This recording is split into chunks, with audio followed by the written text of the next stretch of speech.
1960s, a guy named Thomas McDonald figured out how to make potholes crazy cults that are still for the Church of God with signs following, which in itself is just a strange name. But trust me when I say that the name is the least strange thing about this cult. Members of the Church of God with signs following are either holiness or Pentecostal Christians, which specifically the belief that if you are a true Christian, you should easily be able to handle a venomous snake or serpent of any variety without suffering history. The religious practice of snake handling goes all the way back to the 2nd century, when the Ophites reportedly handled snakes during their services and also worshipped serpents. And the tradition has also been seen in ancient Egypt. But the tradition of handling snakes for religious purposes did take his ministry on the road. In the late 1920s and even 1930s, George traveled through the southeast United States, resuming his ministry as a traveling preacher, promoting both God and the specific practice of serpent handling. Now, interestingly, basically every place that George visited to share this practice was extremely receptive to it, which is, at least to me, a bit shocking. Although it is reported that George was extremely charismatic, persuasive, and passionate about the craft.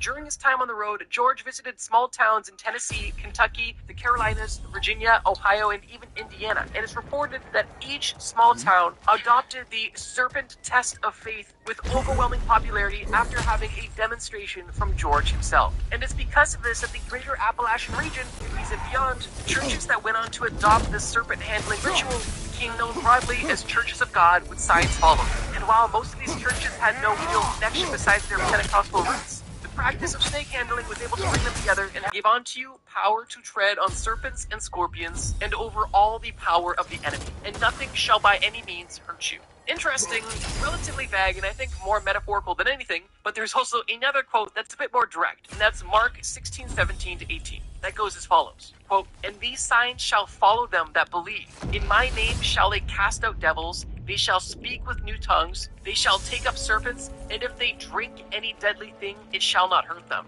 They shall lay hands on the sick, and they boast." And that's because, unsurprisingly and unfortunately, this practice did lead to deaths.